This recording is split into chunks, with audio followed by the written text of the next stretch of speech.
Assalamualaikum warahmatullahi wabarakatuh. Teman-teman Pajakainer semuanya yang telah bergabung di forum webinar pada pagi hari ini dari Sabang sampai Merauke yang tidak bisa kami sebutkan satu persatu. Pertama dan utama kita memuji rasa syukur kehadirat Allah Subhanahu wa taala.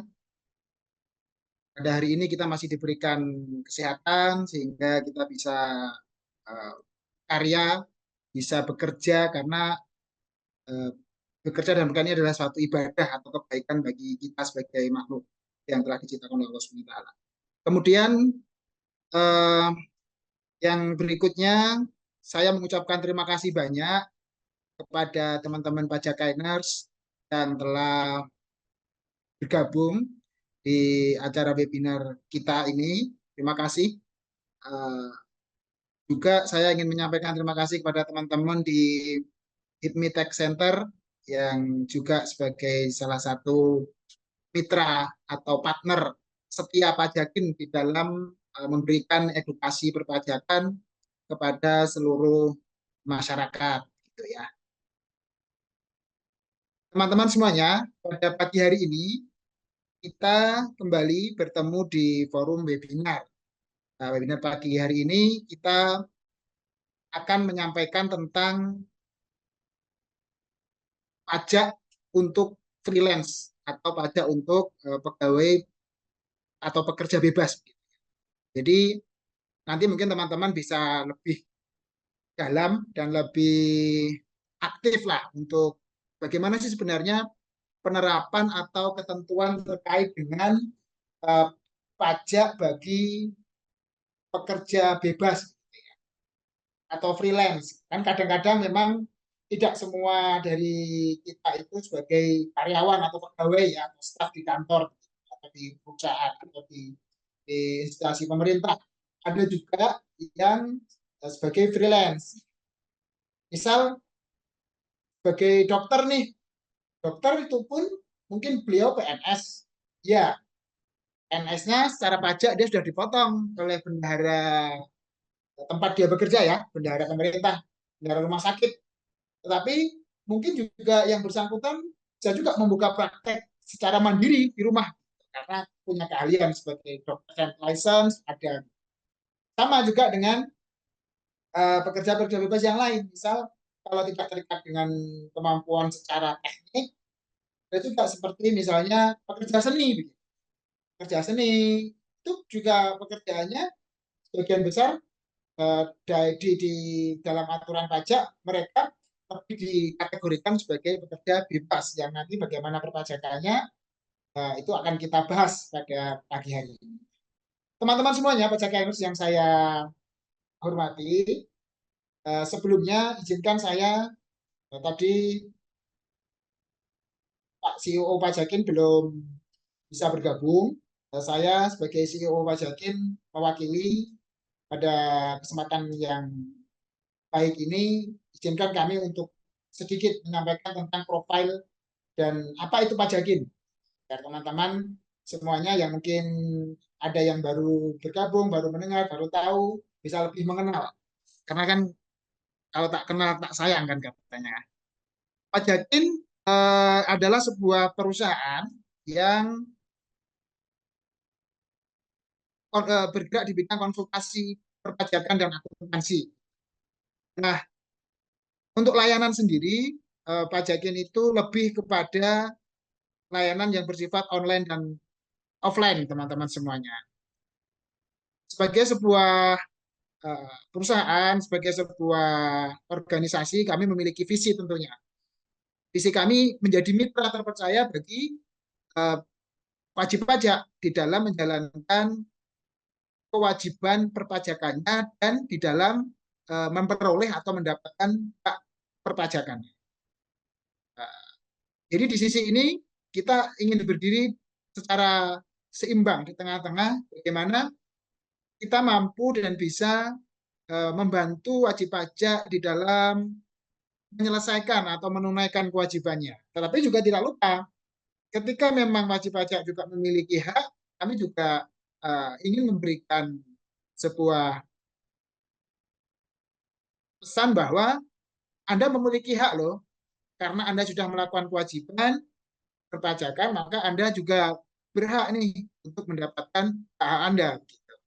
Jadi intinya kami ingin selalu dan tetap menjadi mitra yang bisa partner atau mitra yang bisa bergandengan tangan bagi wajib pajak untuk bisa menunaikan kewajibannya dengan benar dan untuk juga memperoleh hak-haknya dengan seadil-adilnya begitu. Dan kami juga memiliki visi untuk menjadi mitra bagi pemerintah dalam hal ini otoritas perpajakan ya, yang memiliki kewajiban, yang memiliki tugas dan tanggung jawab untuk menghimpun penerimaan negara. Karena kita kan paham dan tahu bahwa negara ini sebagian besar penerimaannya didapatkan dari aspek perpajakan, bahkan jauh lebih besar daripada penerimaan dari misalnya ini ya royalti pertambangan, kemudian penerimaan negara di sektor-sektor migas misalnya. Masih ini pajak menjadi uh, penyumbang yang terbesar di dalam postur APBN pemerintah kita. Jadi kami juga ingin menjadi mitra terpercaya pemerintah di dalam pemerintah itu menghimpun penerimaan negara. Salah satunya yang melalui proses memberikan pendidikan supaya ada kesadaran, ada kemauan secara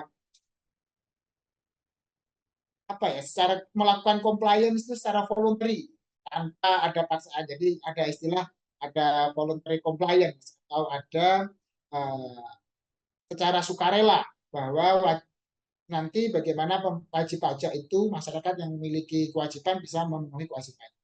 Kita ingin menjadi mitra itu yang nanti bisa melaksanakan perpajakannya dengan efektif, dengan efisien, berintegritas, berkeadilan, begitu. Supaya pajak ini benar-benar bisa dimanfaatkan secara maksimal, secara optimal, secara penuh oleh masyarakat. Oke, lanjut Mas. Nah, kemudian untuk kami di sini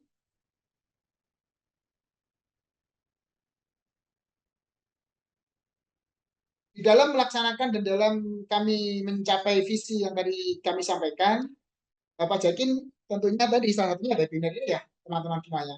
Kami juga memiliki sebagai platform, platform online, jadi kalau memang perlu dan ada kebutuhan pajak yang teman-teman perlukan, bisa segera buka HP, kemudian buka aplikasi Pajakin, nanti teman-teman bisa mengakses menu-menu yang ada di aplikasi kami. Menunya apa saja? Menunya yang ada yaitu konsultasi tentunya ya, karena di sini nanti teman-teman yang ingin berkonsultasi bisa baik mau melalui chat atau chat or chatting gitu ya dengan uh, tim kami ataupun nanti juga bisa dengan video call kalau memang diperlukan. Kemudian yang kedua ada cek status NPWP. Jadi misal ada laman transaksi atau misal ada pihak vendor atau apa gitu ya, teman-teman yang mengikuti. Ini kan ada beberapa yang dari bendahara pemerintah kayaknya ya.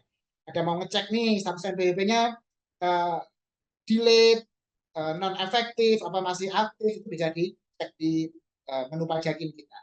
Kemudian ada juga menu buku kas dan akuntansi gitu ya. Menu ini sebenarnya teman-teman pakai semuanya, tapi teman-teman nanti mungkin lebih ini ya harus menginput lebih banyak lagi tentang transaksi keuangannya. Nah, karena dari sini nanti teman-teman bisa lanjut untuk membayar pajaknya gitu. Apalagi yang teman-teman UMKM yang pajaknya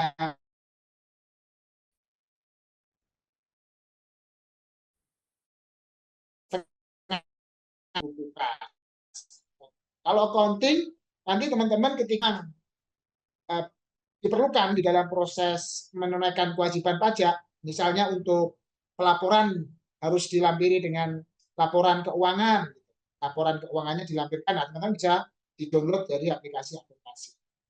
Kemudian menu berikutnya ada menu e-billing, teman-teman. Jadi e-billing di sini teman-teman bisa membuat billing untuk untuk ini ya, untuk membayar pajak itu dipajakin juga. Jadi tidak harus, misal teman-teman kalau membuat, biasanya membuat di platform lain misal, atau di DJP online, punyanya DJP, pas ada gangguan atau ternyata di sana tidak, teman-teman tidak tidak terlalu terbiasa menggunakan, ya teman-teman juga bisa nih menggunakan billing dipajakin, karena di sini nanti bisa bisa juga nih billing ini dilakukan secara massal, atau juga kalau mau customize juga bisa nih, melakukan billing dipajakin.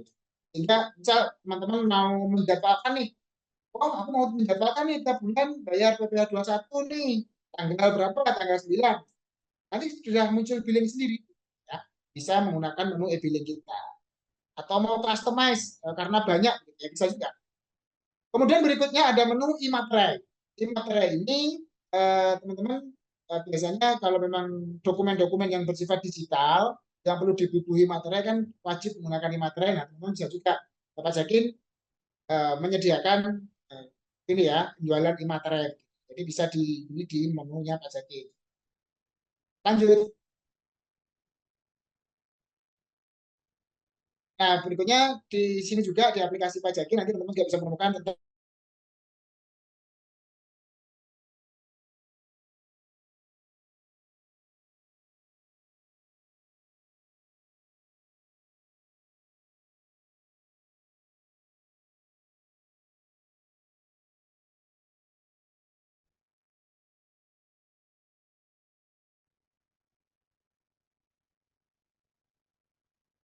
Oke, selanjutnya bisa. Nah, menu konsultasi, teman-teman tinggal ini aja pilih menu konsultasi, kemudian dilengkapi formnya ya, biar tahu nih kategorinya mau apa nih. Misal, aku mau tanya tentang pajak karyawan, tulis aja di situ. Kemudian langsung melalui chat atau melalui video call. Lanjut.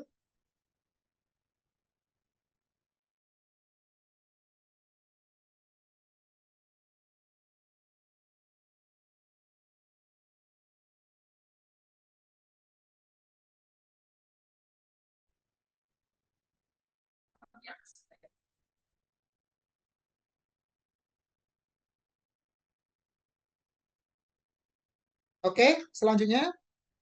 Nah, untuk status NPWP, teman-teman ini ya, baik NPWP pribadi maupun NPWP perusahaan bisa dicek, untuk mengetahui nih statusnya apakah aktif, efektif, apakah valid.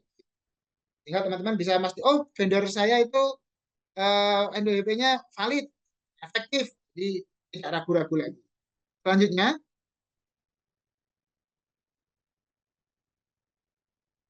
nah, untuk catat kas, di sini tinggal mencatat ya, nanti misalnya berapa penjualannya, kemudian kalau setelah tahu berapa penjualannya dalam 1 bulan nanti akan dilihat, oh pajaknya berapa kalau dikalikan dengan 0,5%, sehingga bisa dibuatkan e-billing, bisa langsung nanti bayar pakai QRIS. Next, Mas. Nah, kalau menu akuntansi ini mungkin bisa saya sampaikan, namanya akuntansi ya, kita kan, penerapan akuntansi harus sesuai dengan SAK ya masing-masing ya. Dan proses atau siklus akuntansinya mulai dari transaksi itu, teman-teman, pastikan dulu transaksi yang terjadi itu ada buktinya dan sah gitu ya. Sehingga teman-teman nanti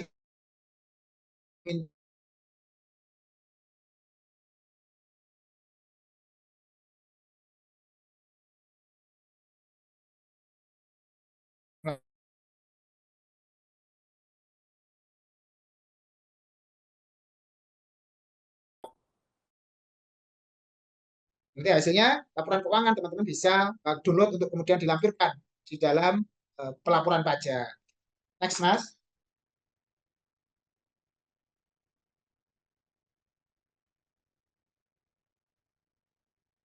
Nah, untuk billing, pilih aja teman-teman, nanti bisa dibuka, kemudian pilih mau bayar pajak jenis apa. Nanti itu ada muncul keterangannya ya, jenis pajaknya ada banyak, itu silahkan dipilih. Kemudian isi kodenya, ini kode nanti bisa dipilih di situ. Mau masa, mau tahunan, atau mau pembayaran atas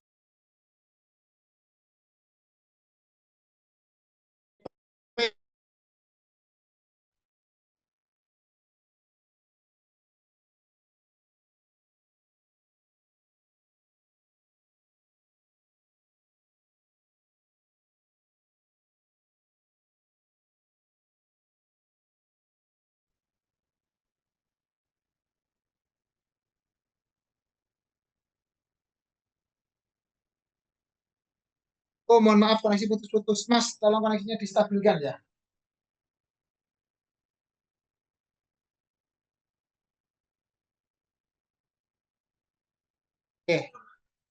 Oke, oke. Mohon maaf,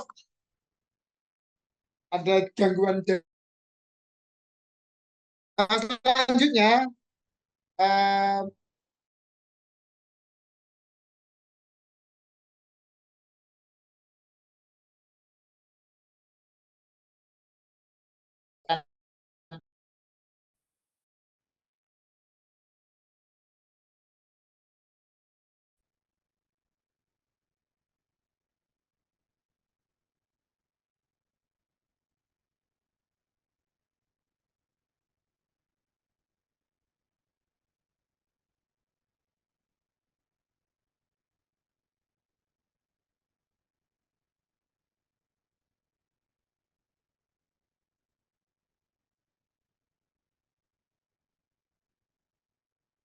Mas koneksinya gimana, Mas?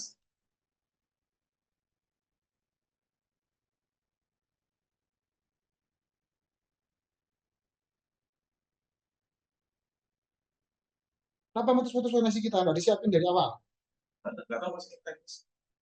Ya, maksudnya hubungi bagian.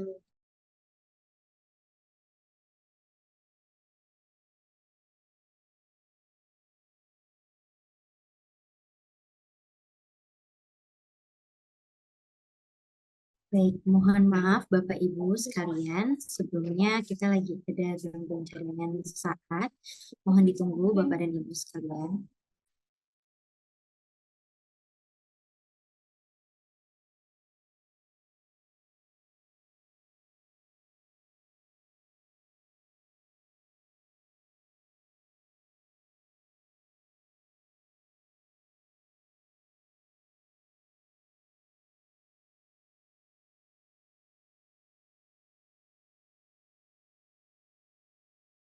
Mohon ditunggu ya Bapak Ibu, sebelumnya sedang ada gangguan jaringan. Terima kasih.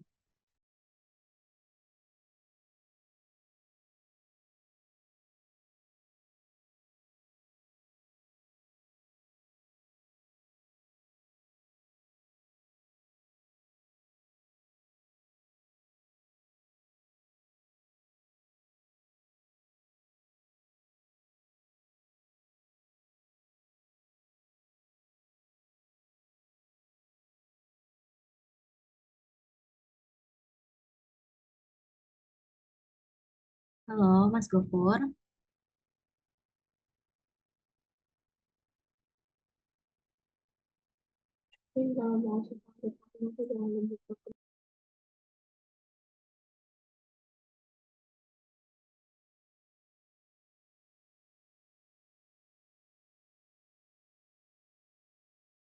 Tunggu sebentar ya Bapak Ibu sekalian. Terima kasih.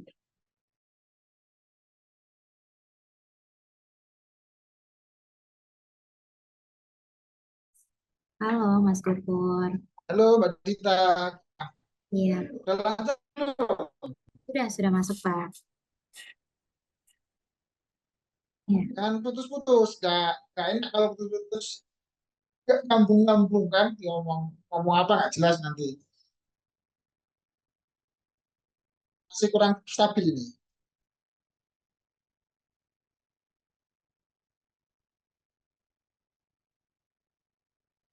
Oke, bisa dilanjutkan.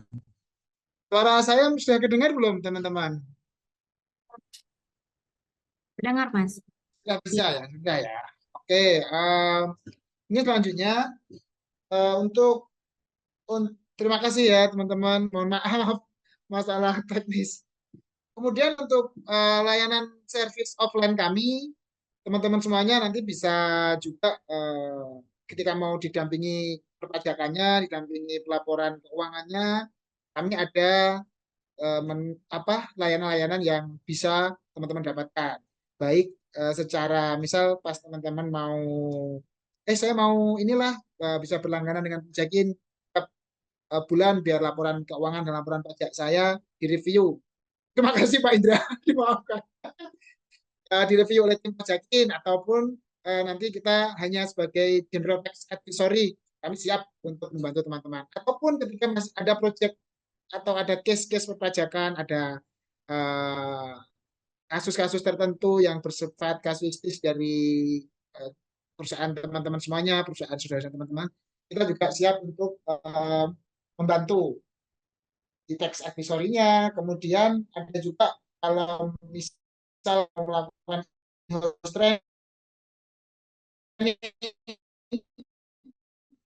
kemampuan tim perpajakan misal atau tim keuangan, kami juga siap bantu teman-teman dalam menyiapkan proses pelaksanaan in-house training-nya dan kami melaksanakan in-house training-nya tersebut. Kemudian untuk tax compliance bulanan ada juga kita tax clearance, mungkin mau perusahaannya mau due diligence gitu ya, misalnya mau due diligence atau mau IPO gitu. Perlu adanya tax clearance, kami juga siap membantu. Kemudian tax dispute dan klarifikasi ketika ada surat dari kantor pajak, misalnya ada SP2DK, ada pemeriksaan gitu, kami juga siap untuk membantu. Siap, siap, siap Pak Yuda. Kemudian transfer pricing dokumen, kita juga siap membantu teman-teman yang mungkin bekerja ya di perusahaan atau malah memiliki perusahaan yang grup. Perusahaan grup kan kadang-kadang ada transaksi intra grupnya yang perlu kemudian kita siapkan transfer pricing-nya, dokumennya untuk memastikan bahwa transaksi yang terjadi secara wajar sesuai dengan sistem perpajakan gitu ya. Jadi aspek kelaziman dan kewajarannya terpenuhi. Selanjutnya,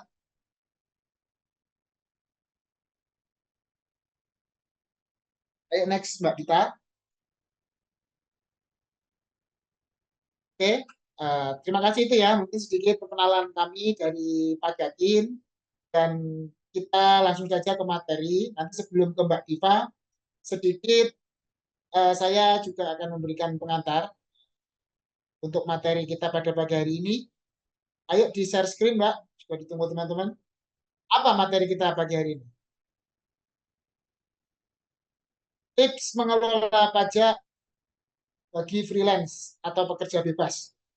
Jadi pekerja bebas ini biasanya dia tidak terikat oleh satu pekerjaan dalam masa tertentu, tapi dia pekerjaannya ya ketika ada dibutuhkan bekerja kemudian selesai ya sudah gitu. Jadi tidak terikat kontrak misalnya untuk berapa tahun seperti kontrak mungkin sebagai karyawan, sebagai staff sudah bekerja di sebuah perusahaan, sebuah instansi begitu. Selanjutnya, nah, untuk dasar hukumnya sendiri, mungkin teman-teman nanti bisa juga cek di Undang-Undang Nomor 7 tahun 2021. Ini undang-undang yang terbaru ya, harmonisasi peraturan perpajakan. Kemudian di peraturan pemerintah nomor 23 tahun 2018. Jadi ini sebenarnya perubahan dari PP 46 tahun 2013 ya tentang UMKM itu. Nah, kemudian juga ada aturan menteri, peraturan menteri maksud saya, peraturan menteri keuangan nomor 9 itu tentang tata cara pengenaan pajak yang bersifat final ya dari usaha yang diterima. Oke, selanjutnya,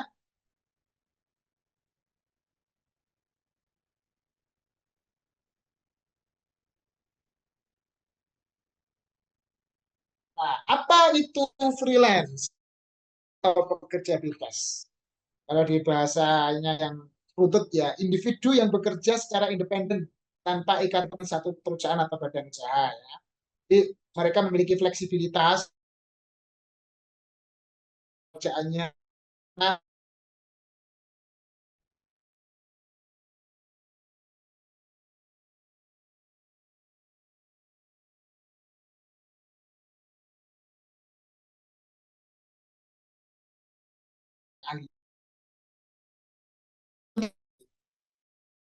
ini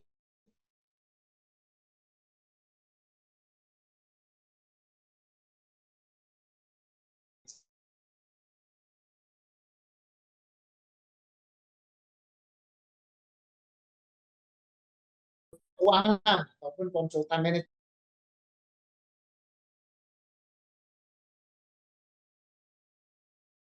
Baik, mohon maaf Bapak dan Ibu sebelumnya sedang ada gangguan jaringan.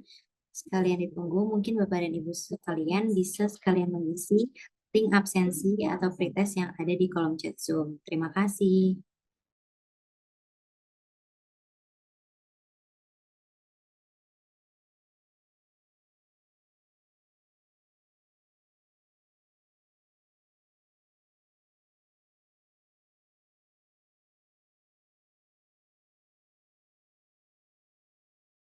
Saya tahu Pak, sinyalnya putus-putus. Makanya saya diam saja. Tak tolong dong itu dilancarin, saya nggak tahu gimana cara melancarkan itu. Sudah kedengaran belum? Teman-teman, kalau kedengaran saya lanjutkan ya. Itu tolong kondisikan jaringannya. Terima kasih. Berarti mohon maaf, ini nggak tim internal untuk jaringan tolong.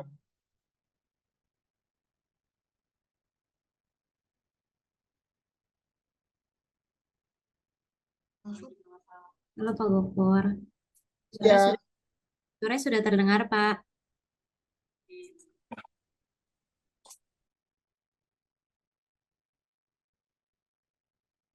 sudah ya, sudah terdengar belum?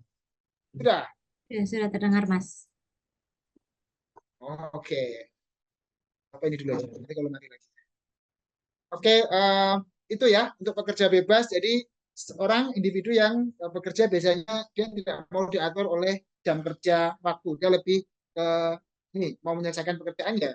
Dia yang mau mengatur gitu. Yang penting pekerjaannya selesai. Selanjutnya,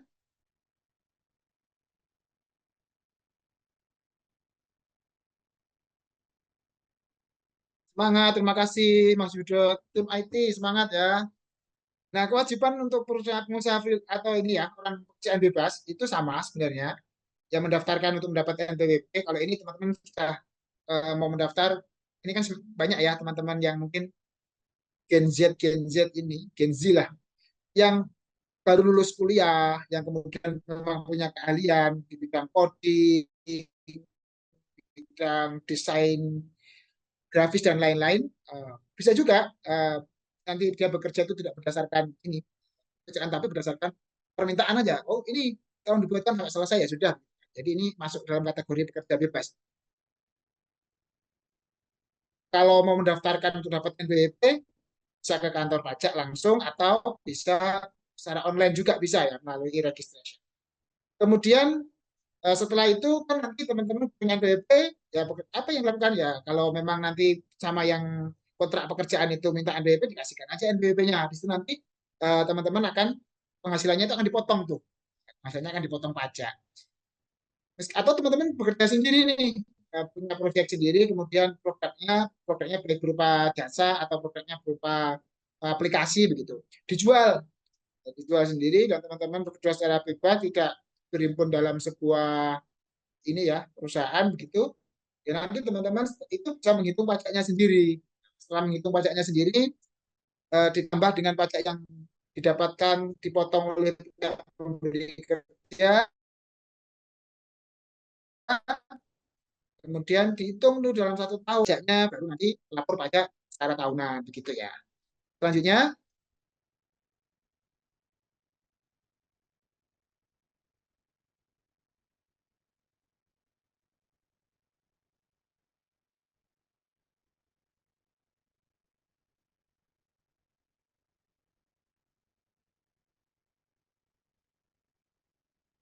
nah perbedaan pajak freelance dengan karyawan tetap ini untuk ini aja sih untuk perbandingan saja.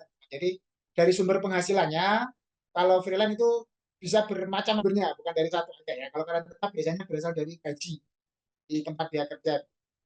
Jadi lebih ke banyak sumbernya tapi ya itu tadi uh, tidak terikat dalam satu kontrak atau ikatan kerja. Kemudian yang kedua di jenis penghasilan jenis pajaknya. Nah, jenis pajaknya ini kalau freelance bisa kena PPh 21, kena PPh UMKM yang menggunakan norma. Kalau karyawan tetap dia sudah fix dipotong PPh pasal 21. Kemudian berikutnya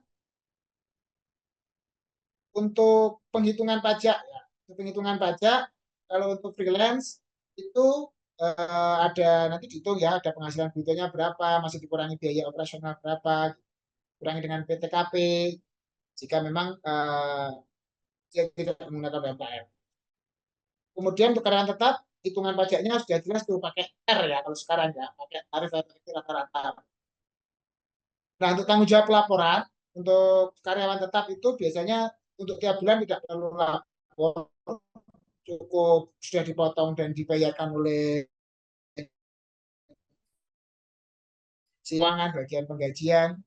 Nah, untuk freelance dia harus menghitung sendiri nih secara mandiri berapa nih pajak yang harus dibayar di setiap tahunnya. Kemudian berikutnya,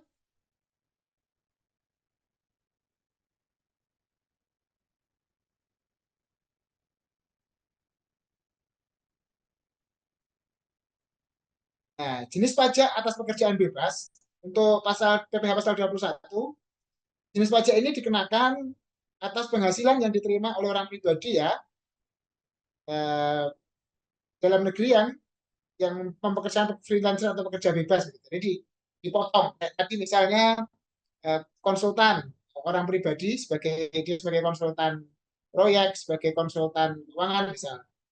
Dia bekerja sama selesai, kemudian ada yang didapatkan, kemudian pajaknya harus dipotong oleh si pemberi penghasilan tadi. Ini ada contohnya.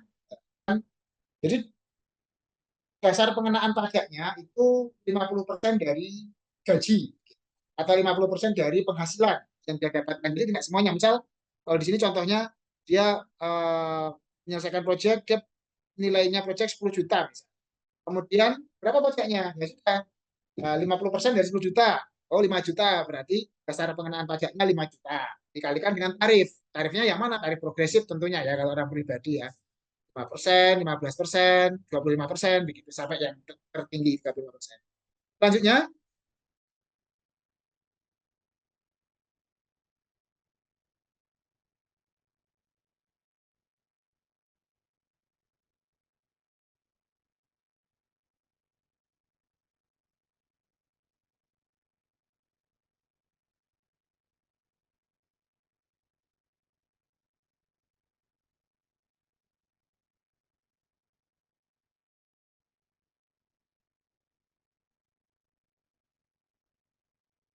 coba pakai device satunya lagi dong, Mbak.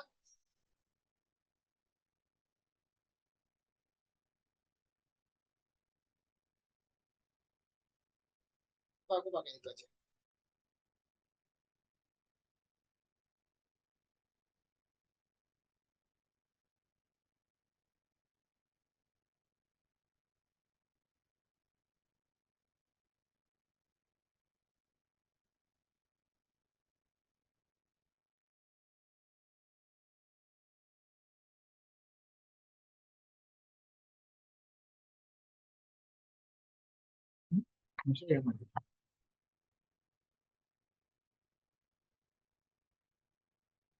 Maaf, teman-teman ganti device. Nggak tahu ini kok wifi-nya nggak lancar.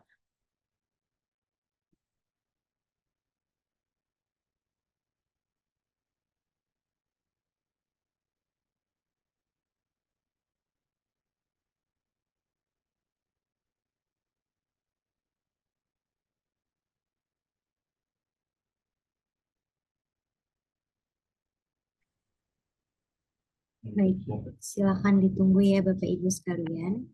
Oke, kemudian selanjutnya untuk jenis pajak PPh pasal 23 itu sebenarnya sama aja, cuma lebih ke karena ini ya, pekerja bebasnya bentuknya badan usaha, misal kayak eh, apa di sini contohnya, misalkan laporan pajak. Nah, itu nanti tarifnya ya langsung aja ya, dari tarif itu dikalikan dengan PPh pasal 23 2%. Jadi tidak kena tadi yang 50% dulu tidak dapat. DPP-nya adalah total, cuma tarifnya lebih kecil yaitu 2%. Misalnya apa?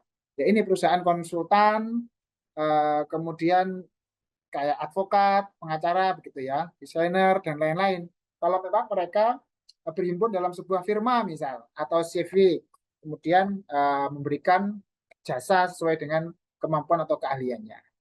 Itu dia dipotongnya PPh pasal 23 dengan nilai DPP atau dasar pengenaan pajaknya ya sebesar dari nilai yang dia terima. Tidak ada 50% kayak orang pribadi, tidak ada. Cuma dengan tarif yang relatif lebih rendah ya, dari 2% gitu. Dan nggak progresif, berapapun tetap tarifnya 2%. Selanjutnya,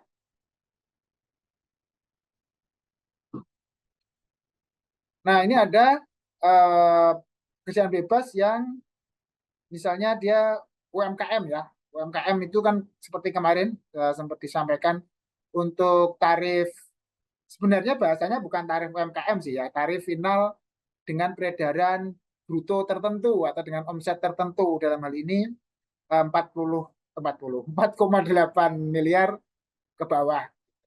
Nah, kalau dengan ketentuan ya, orang pribadi punya waktu 7 tahun, kemudian PT itu punya waktu 3 tahun, kemudian CV firma punya waktu 3 tahun gitu ya, masa untuk mendapatkan fasilitas tarif 0,5%. Itu kalau dia memenuhi ketentuan sebagai UMKM, dia tarifnya tarif sesuai tarif UMKM, yaitu 0,5% ya. Selanjutnya,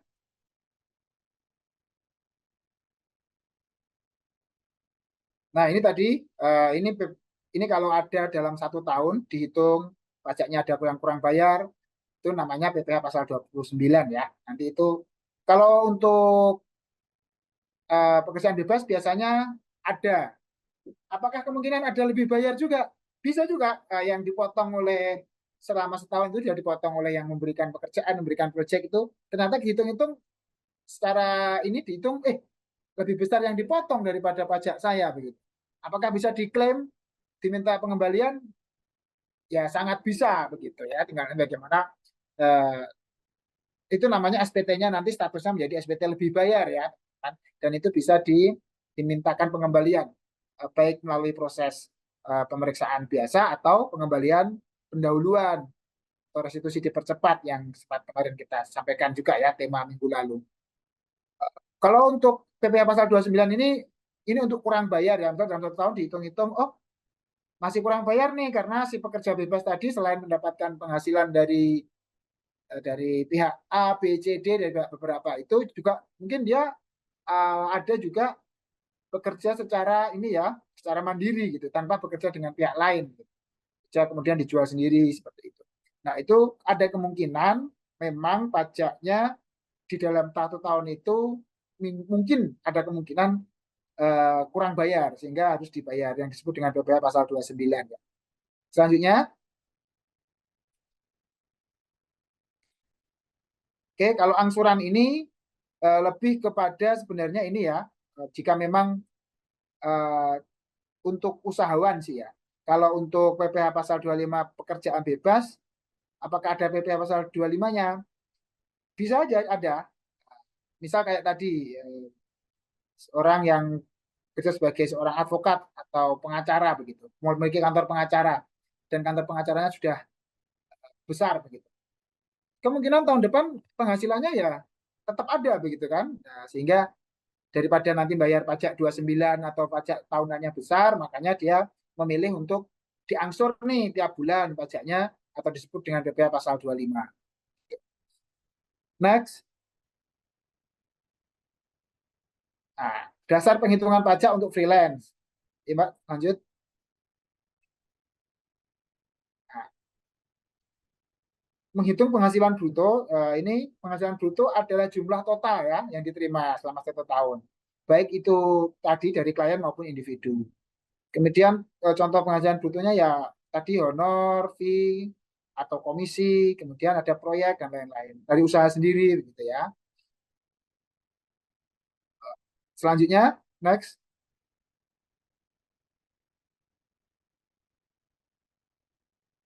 Berikutnya kita akan membahas tentang pembukuan dan pencatatan. pembukuan dan pencatatan ini kalau dihubungkan dengan pekerja bebas ini lebih kepada orang pribadi ya. Karena kalau untuk perusahaan yang berbentuk, kalau untuk pekerja bebas yang berbentuk badan usaha, misalnya firma hukum, kemudian eh, bentuknya CV ataupun PT begitu, dia sudah wajib untuk menyelenggarakan pembukuan. Nah, kalau untuk pencatatan ini masih diperbolehkan untuk orang pribadi, gitu ya. Sehingga yang ingin atau yang akan kita bahas di tema pembukuan dan pencatatan ini adalah pembukuan dan pencatatan untuk orang pribadi yang bekerja sebagai pekerja bebas. Mbak Diva siap belum, Mbak Diva?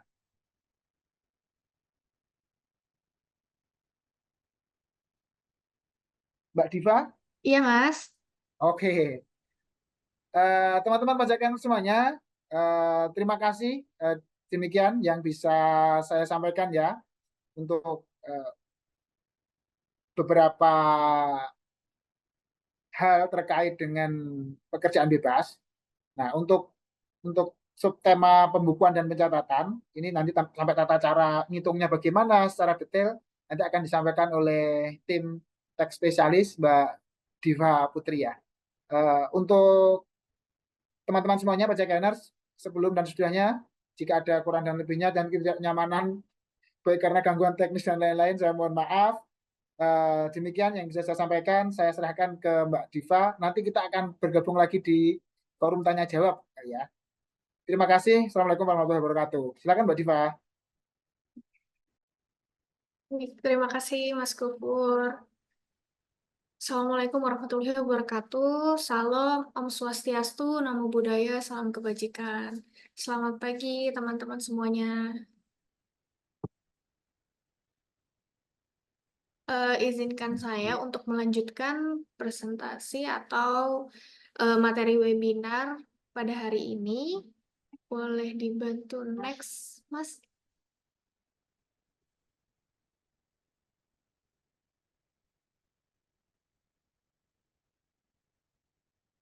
Ya, jadi lanjutan dari materi yang disampaikan oleh Mas Gufur bahwa freelance itu bisa melakukan dua skema, yaitu pembukuan maupun pencatatan. Bisa dipilih salah satunya jika pekerja bebas atau orang pribadi itu omsetnya kurang dari 4,8 miliar, maka dia dapat melakukan pencatatan dan menggunakan NPPN. Tapi jika omsetnya itu dia bisa lebih dari 4,8 miliar ataupun kurang dari 4,8 miliar, pekerja bebas dapat melakukan pembukuan. Cuma di catatan ini, jika ingin menggunakan MPPN, harus mengajukan terlebih dahulu ke DJP 3 bulan pertama tahun pajak atau 3 bulan sebelum dilakukannya pelaporan pajak. Kemudian bisa next, Mas.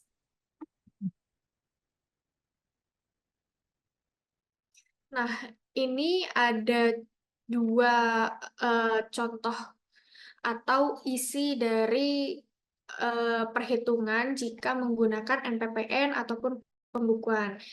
Jika menggunakan NPPN yang omsetnya kurang dari 4,8, komponennya yaitu menghitung dari penghasilan bruto, kemudian dari penghasilan bruto tersebut dikalikan dengan norma NPPN atau dikalikan dengan 50%, kemudian dikurangi dengan PTKP, setelah itu baru dihasilkan penghasilan kena pajak. Setelah itu baru dihitungkan PPh terutangnya dikalikan dengan tarif pajak progresif yang seperti 5%, 15%, 25%, 35% maupun 35%. Setelah itu bisa dikurangkan juga dengan kredit pajak yang diterima oleh freelance atau pekerja bebas dari perusahaan lain ataupun klien lain yang menggunakan jasa si freelance tersebut. Setelah itu baru ketemu PPh kurang bayar ataupun lebih bayarnya. Kemudian di sini ada PPh perhitungan PPh terutang dengan menggunakan pembukuan untuk menggunakan pembukuan ini jika omset si freelance atau pekerja bebas lebih dari 4,8, yang mana komponennya itu tidak terlalu beda dari perhitungan MPPN seperti penghasilan bruto, kemudian dapat dikurangkan dengan biaya-biaya usaha, contohnya seperti biaya gaji, biaya transport, biaya internet maupun dan lain sebagainya yang sehubungan dengan usaha si pekerja bebas tersebut. Kemudian langsung dikurangkan menjadi penghasilan neto dan dapat dikurangkan juga untuk PTKP si freelance tersebut. Maksudnya PTKP ini adalah tanggung jawab atau tanggungan pengurang dari si freelance tersebut. Seperti kalau misalnya dia belum menikah atau lajang, dia hanya dikurangkan PTKP sebesar 54 juta. Tapi jika dia sudah menikah, ditambah menjadi 4.500.000 dan seterusnya. Kemudian setelah itu jika sudah mendapatkan penghasilan kena pajak, baru dapat dihitung PPh terutangnya menggunakan tarif progresif pasal 17. Setelah itu baru muncul PPh kurang atau lebih bayarnya. Kemudian, bisa next slide, Mas. Nah, ini adalah contoh perhitungan NPPN ataupun norma penghitungan penghasilan neto untuk pekerja bebas. Diasumsikan bahwa Andi adalah pekerja bebas di bidang jasa konsultasi dengan penghasilan bruto yang mana per tahunnya 500 juta dan status PTKP-nya adalah TK0 atau lajang dan belum memiliki tanggungan. Kemudian langkah pertama untuk menghitung norma penghitungan penghasilan neto ini yaitu menghitung penghasilannya neto terlebih dahulu. Kemudian baru dikalikan dengan 50%. Kalau di contoh ini, penghasilan brutonya itu kan 500 juta, kemudian dapat langsung dikalikan dengan NPPN 50% sehingga menghasilkan 250 juta untuk per tahunnya. Kedua, menghitung penghasilan kena pajaknya, yaitu penghasilan yang diperoleh dengan mengurangi penghasilan neto dengan PTKP. Kemudian untuk PTKP-nya ini dijelaskan bahwa dia TK0 ataupun lajang dan belum memiliki tanggungan sebesar 54 juta, kemudian baru didapatkan penghasilan kena pajaknya sebesar 196 juta. Kemudian barulah dikalikan dengan tarif progresif dengan 2 lapis, yaitu 5% dan 15%. Dikarenakan penghasilan kena pajaknya ini lebih dari 60 juta, maka dikenakannya 2 lapis ataupun 5% dan 15%. Kemudian setelah sudah dikalikan dengan tarif pajak progresif, baru dapat PPh terutang ataupun PPh kurang bayar sebesar 23.400.000. Kemudian PPh yang masih harus dibayar oleh Andi sebelum melakukan pelaporan SPT tahunan adalah senilai Rp23.400.000. Andi wajib menyetorkan PPh terutang ke kas negara sebelum tanggal 31 Maret 2024 jika dia melaporkan ataupun menghitung SPT tahunannya ini untuk periode 2023. Gitu. Terus kemudian formulir yang digunakan oleh oleh Andi untuk melaporkan SPT tahunan adalah formulir 1770. Data harta, utang maupun anggota keluarga sekaligus penghasilan lainnya baik merupakan objek ataupun bukan objek penghasilan si Andi tersebut harus disiapkan untuk pelaporan SPT tahunan. Terus dengan catatan untuk tarif pajak, PTKP maupun norma dapat berubah tergantung dengan peraturan terbaru yang ditetapkan oleh DJP maupun tergantung dari kondisi si pekerja bebas tersebut. Kemudian bisa next.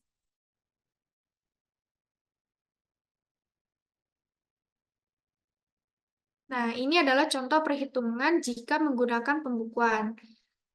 Case-nya Andi adalah seorang pekerja bebas di bidang konsultan IT. Ia menerima proyek dari berbagai klien sebesar 5.500.000.000. Selain pendapatan dari proyek, Andi juga mengeluarkan biaya operasional. Saat ini Andi sudah menikah dan memiliki 2 anak. Dari sini dapat disimpulkan bahwa penghasilan bruto selama 1 tahun yang diterima oleh Andi adalah 5.500.000.000. Kemudian biaya usaha yang dikeluarkan oleh Andi untuk kegiatan usahanya yaitu untuk membayar gaji karyawan, sewa kantor, biaya perjalanan, untuk bayar software yang digunakan atas jasanya, dan lain sebagainya dengan total 2.200.000.000.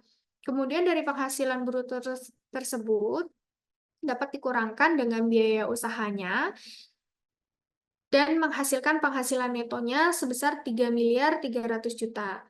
Kemudian dari perhitungan tersebut dapat dikurangkan dengan PTKP-nya Andi yang sudah menikah dan memiliki 2 anak sebesar 67.500.000 dan penghasilan kena pajaknya yaitu 3.232.500.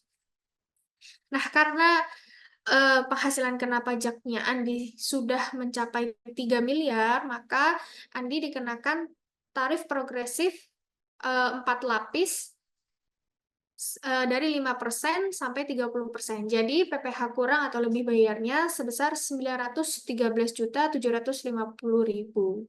Itu adalah pajak terhutang yang harus dibayarkan oleh Andi. Kemudian bisa next, Mas.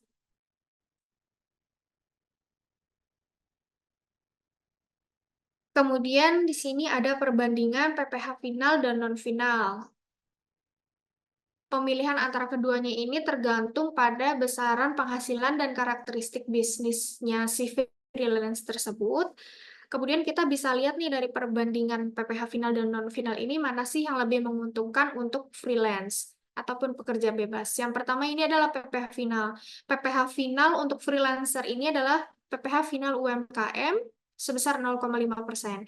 Yang mana jenis pajaknya ini dihitung langsung dari penghasilan bruto tanpa mengurangi biaya-biaya ataupun pengeluaran seperti gaji, internet, transport, ataupun biaya jasa lainnya yang sehubungan dengan pekerjaan si pekerja bebas tersebut. Kemudian, tarif pajak final yaitu 0,5% dari omset bruto yang diterima dari si freelance tersebut. Contohnya, freelance memiliki pendapatan bruto 500 juta per tahun. Kemudian, untuk menghitungnya dapat langsung dikalikan saja 500 juta dikalikan 0,5%, sehingga terutang pajaknya adalah 2.500.000. Jadi, freelance hanya membayar 2.500.000 sebagai pajak. Keuntungan yang didapat yaitu sederhana, jadi tidak perlu melakukan pembukuan yang rumit atau mencatat pengeluaran. Kemudian tarifnya itu tetap. Jadi hanya 0,5% aja dari pendapatan bruto, sehingga freelance ini jadi lebih mudah mengantisipasi pajak yang harus dibayar. Kemudian tidak perlu menghitung laba bersih, yang mana pajak dikenakan langsung atas total pendapatan tanpa memperhitungkan biaya operasional yang dikeluarkan. Tapi dari PPh final ini ada kekurangannya juga, yaitu yang pertama tidak mempertimbangkan biaya. Jika pengeluaran tinggi, pajak final tetap dikenakan pada seluruh pendapatan yang diterima, bukan dari laba bersih yang setelah dikurangi biaya operasional. Kemudian kedua, tidak cocok untuk bisnis dengan margin rendah. Yang mana jika bisnis atau pekerjaan si freelance ini ataupun pendapatan si freelance ini lumayan besar atau lingkup bisnisnya sudah besar, memerlukan banyak pengeluaran ya. Jadi kalau misalnya freelance itu pakai PPh final ini, jatuhnya akan lebih rugi atau lebih banyak pajak yang harus dibandingkan menggunakan PPh non final setelah dikurangi dengan biaya operasionalnya. Kemudian untuk PPh non final ini contohnya adalah atas PPh 21 ataupun PPh 25 atau 29 yang harus dibayarkan oleh wajib pajak orang pribadi si pekerja bebas tersebut. Nah, PPh non final ini jenis pajak yang dihitung berdasarkan dari laba bersih, yang mana komponennya seluruh pendapatan yang diterima selama setahun dikurangkan dengan biaya operasional ataupun pengeluarannya dia selama 1 tahun bekerja yang berkaitan dengan kegiatan usaha. Nah, pajak ini dikenakan dengan tarif progresif sesuai dengan PPh pasal 17 untuk wajib pajak orang pribadi, yang mana komponennya itu ada 5 lapis ya, 5%, 15%, 25%, dan 30%. Kemudian, untuk cara perhitungan pajak dari non-final ini, yaitu contohnya freelance memiliki pendapatan bruto sebesar 500 juta per tahun dan pengeluarannya sebesar 300 juta per tahun. Sehingga penghasilan bersih kena pajaknya adalah 200 juta per tahun. Kemudian untuk pajak terhutangnya dapat langsung dikalikan saja, dikenakan 2 lapis, yaitu 5% dan 15%, yang mana dari 200 juta ini dikurangkan dulu 60 juta untuk menghitung 5%-nya, kemudian sisanya adalah 140 baru dikalikan dengan 15%. Jadi freelancer harus membayar 24 juta sebagai pajak. Dari PPh non-final ini, keuntungannya bagi si freelancer adalah memperhitungkan pengeluaran. Jadi pajak yang dihitung berdasarkan laba bersih, sehingga jika pengeluarannya besar, jumlah pajak yang dibayar juga akan kecil. Kemudian cocok untuk freelancer dengan pengeluaran besar. Nah, jika biaya operasionalnya tinggi, maka pajak non-finalnya lebih adil ya, karena dihitung dari keuntungan sebenarnya atau laba bersihnya. Kemudian berlaku untuk penghasilan besar. Jika pendapatannya lebih dari 4,8 miliar, maka pajak non-finalnya adalah kewajiban. Kemudian, kekurangan dari PPh non-final ini ada 3. Yang pertama, pembukuannya memang lebih rumit dibandingkan dengan PPh final yang langsung dikalikan 0,5%. Karena diperlukannya pencatatan pengeluaran dan pendapatan secara detail. Kemudian, tarif progresifnya lebih tinggi karena disesuaikan dengan pajak penghasilan PKP-nya gitu. Jadi kalau misalnya penghasilannya tinggi atau PKP-nya tinggi, maka tarif pajak non finalnya juga tinggi gitu. Kemudian pembayaran berkala atau PPh pasal 25 atau angsuran. Pajak dapat dibayarkan secara berkala sehingga memerlukan manajemen cash flow yang baik. Jadi dari 2 perbandingan PPh final dan non-final ini, mana sih yang lebih menguntungkan? Jadi PPh final dan non-final ini semuanya punya kelebihan masing-masing ya. Jadi dapat disesuaikan aja sama kebutuhan dari si pekerja bebas tersebut. Kalau pajak final 0,5% lebih menguntungkannya jika pertama, penghasilan bruto tahunannya itu di bawah 4,8 miliar. Kemudian pengeluaran atau biaya operasionalnya relatif lebih kecil sehingga laba bersihnya tinggi. Kemudian ingin sederhana dalam urusan pajak tanpa perlu pembukuan yang rumit ataupun detail. Kemudian pajak non-final ini lebih menguntungkan jika pengeluaran bisnisnya si freelance tersebut tinggi, seperti biaya peralatan, gaji karyawan, sewa, internet, transport, dan lain sebagainya. Kemudian penghasilan tahunannya lebih besar dari 4,8 miliar, karena pajak final tidak berlaku lagi kalau misalnya di atas 4,8 miliar.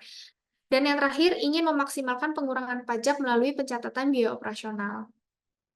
Jadi, kesimpulannya, freelancer dengan penghasilan besar dan biaya operasional tinggi lebih baik memilih pajak non-final karena pajaknya hanya dikenakan pada laba bersih sehingga biaya besar bisa dikurangi dari penghasilan kena pajaknya. Kemudian, untuk freelancer dengan penghasilan kecil di bawah 4,8 miliar dan biaya operasionalnya rendah, lebih baik memilih pajak PPh final karena tarifnya tetap kecil 0,5% dan lebih sederhana dalam hal administrasi pajak. Jadi, bagi freelancer atau pekerja bebas, pilihlah skema yang sesuai dengan besaran penghasilan dan pola pengeluaran untuk mendapatkan keuntungan pajak yang optimal. Kemudian bisa next, Mas.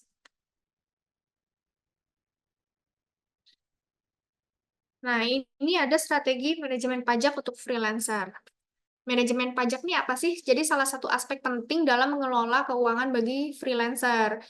Dengan strategi yang tepat, freelancer atau pekerja bebas bisa meminimalkan kewajiban pajak tanpa melanggar aturan serta mengoptimalkan keuntungannya. Kemudian ini ada beberapa strategi manajemen pajak yang bisa diterapkan oleh freelancer. Yang pertama, pilih jenis pajak yang tepat. Nah, sebagai freelancer ada dua opsi utama yang sebelumnya sudah dijelaskan, pajak final dan non-final. Pilih skema pajak yang sesuai dengan karakteristik penghasilan dan pengeluaran kamu. Nah, kalau misalnya pajak final 0,5%, jika penghasilan brutonya itu di bawah 4,8 miliar dan biaya operasionalnya tidak besar, pajak final dengan tarif 0,5% dari omset bruto bisa menjadi pilihan lebih sederhana dan menguntungkan. Kemudian pajak non-final. Jika pengeluaran atau biaya operasional signifikan dan penghasilannya lebih dari 4,8 miliar, pertimbangkan pajak non-final yang memungkinkan pengurangan biaya operasional dari laba kena pajaknya.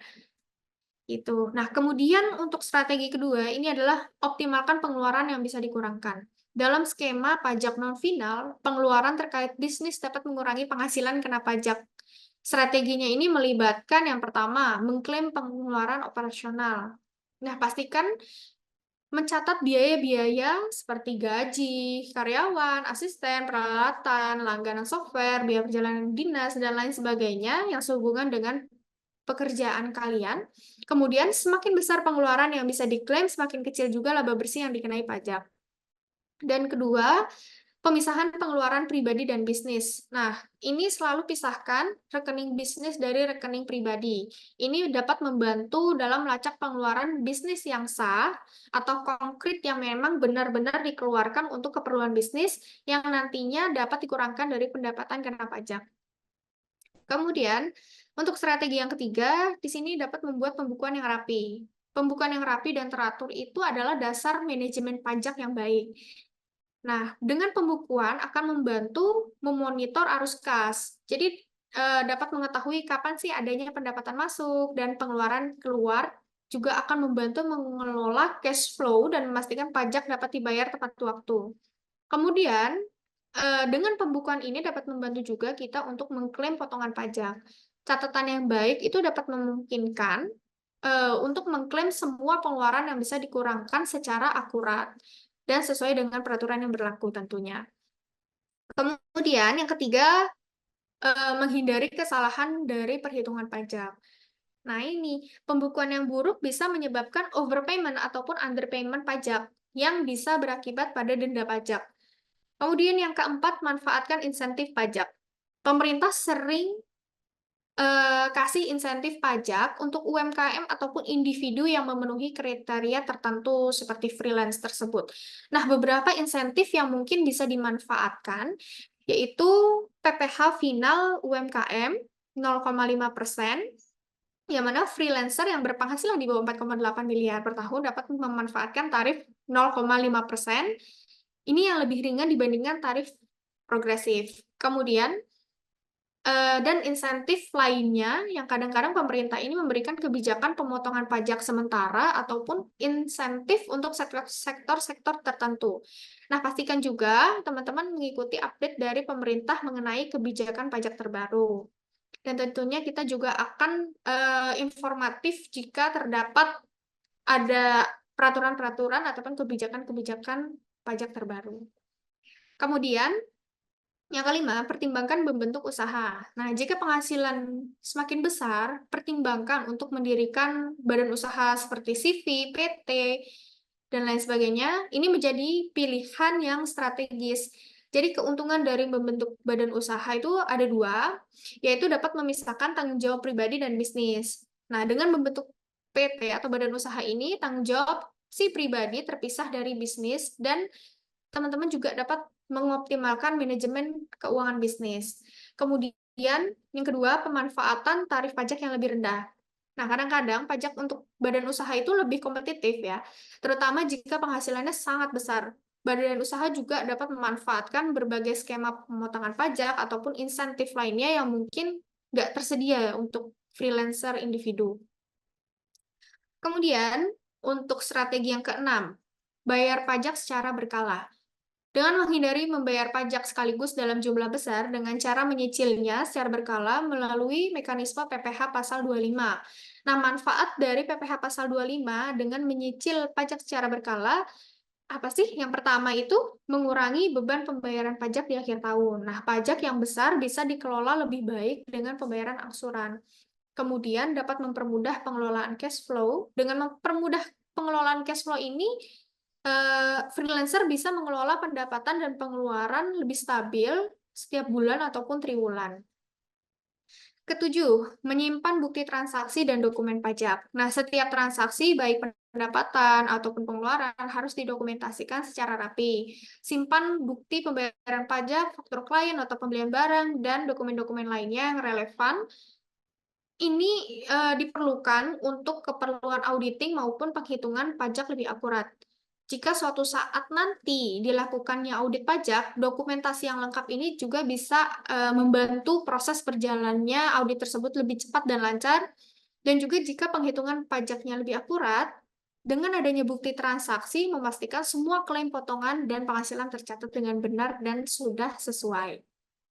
Dan yang terakhir, konsultasikan dengan konsultan pajak.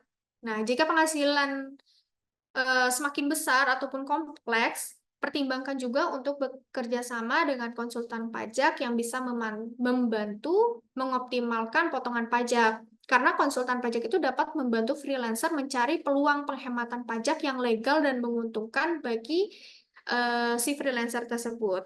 Kemudian, pastikan kepatuhan pajak. Jadi, konsultan ini juga dapat membantu freelancer itu menghindari kesalahan perhitungan ataupun ketidaksesuaian aturan yang dapat berakibat pada sanksi ataupun denda pajak.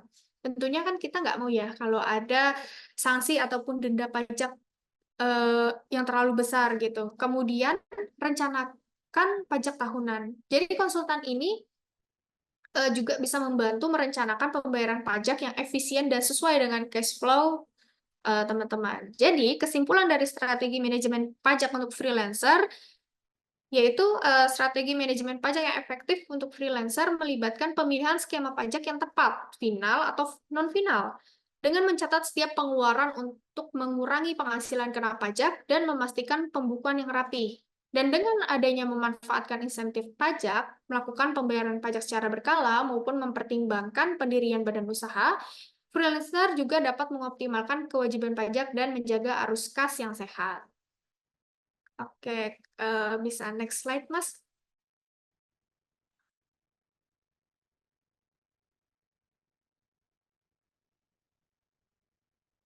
Di sini ada pelaporan SPT tahunan. SPT tahunan atau surat pemberitahuan tahunan adalah kewajiban bagi wajib pajak di Indonesia untuk melaporkan penghasilan, harta, kewajiban, dan pajak yang terutang dalam 1 tahun pajak. Jadi SPT tahunan ini ada dua, yaitu untuk orang pribadi maupun untuk badan.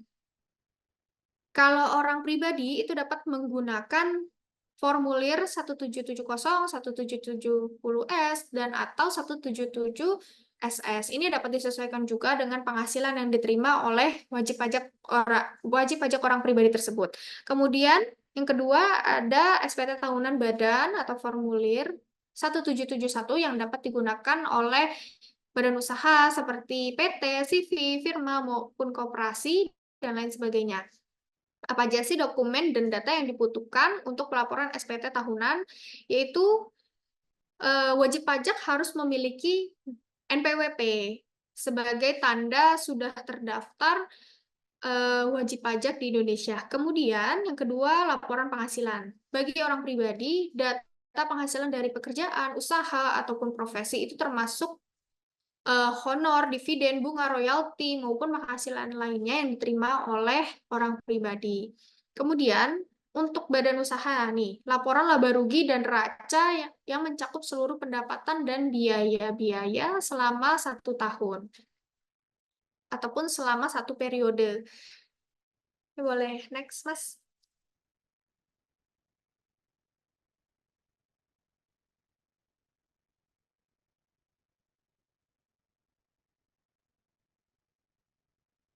Halo, Mas. Oke, kasih. Kemudian dokumen lainnya ataupun data yang dibutuhkan seperti bukti potong pajak. Nah, bukti pemotongan pajak ini lumayan penting untuk wajib pajak orang pribadi maupun wajib pajak badan usaha, karena dengan adanya bukti potong ini bisa dijadikan tambahan penghasilan yang dilaporkan ataupun sebagai kredit pajak tahunannya kita. Kemudian eh, lengkapi atau kumpulkan atau list harta dan kewajiban selama 1 tahun pajak. Nah, kemudian kredit pajak. Nah, kredit pajak ini sehubungan dengan pajak yang sudah dibayar ataupun dipotong oleh pihak lain yang dapat dijadikan kredit pajak dalam SPT. Maksudnya apa sih bentuknya kredit pajak itu? Kredit pajak itu bentuknya yaitu bukti potong pajak yang diberikan oleh pihak ketiga. Contohnya seperti kita dapat bukti potong PPh 21 tahunan ataupun bukti potong PPh 21 bulanan atau per masa dan ataupun PPh 23 dari penghasilan serta PPh 4 ayat 2. Nah, kemudian untuk proses pengisian SPT tahunan yaitu dapat mengisi secara manual. Jadi isi formulir SPT-nya itu diserahkan langsung ke KPP atau secara offline ataupun bisa melalui pos. Kemudian yang kedua, melalui e-filing dengan mengisi dan mengirimkan SPT tahunan secara online melalui situs DJP atau penyedia jasa aplikasi pajak yang terdaftar. Kemudian bisa melalui e-form dengan menggunakan formulir elektronik yang diunduh dari situs DJP online dan diunggah kembali setelah diisi. Kemudian bisa next, Mas.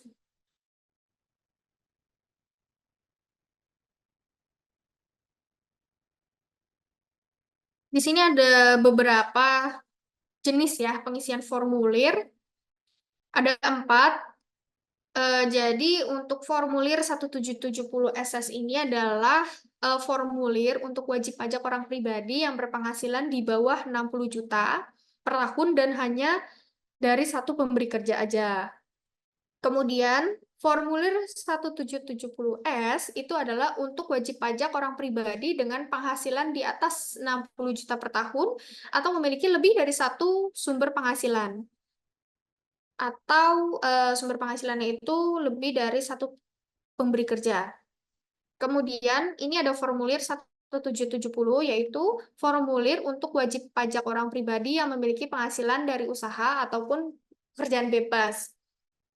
Nah, untuk freelancer dapat menggunakan formulir 1770. Dan yang terakhir adalah formulir 1771 ini diperuntukkan wajib pajak badan. Kemudian kapan sih batas waktu pelaporan dari SPT tahunan? Nah, kalau untuk orang pribadi ini batas akhirnya itu adalah 31 Maret tahun berikutnya. Contohnya, misalnya kita mau melaporkan SPT tahunan untuk tahun pajak 2023. Berarti batas waktu pelaporannya itu adalah 31 Maret 2024. Nah, jika kita mau melaporkan SPT tahunan orang pribadi tahun 2024 yang akan mendatang, berarti batas waktu pelaporannya adalah tanggal 31 Maret 2025. Begitupun untuk badan usaha. Hanya saja bedanya badan usaha ini batas waktunya adalah 30 April di tahun berikutnya juga. Oke, boleh next, Mas.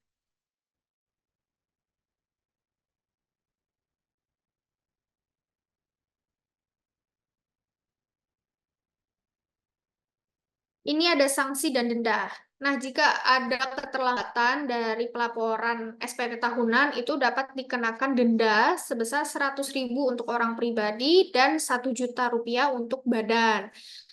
Nah, sanksi ataupun denda ini diakibatkan karena ketidakakuratan ataupun kesalahan dalam pengisian SPT juga dikenakan sanksi administrasi. Jadi, untuk teman-teman dipastikan untuk tidak terlambat ataupun tidak adanya kesalahan dalam pengisian SPT karena akan berpotensi sanksi maupun denda.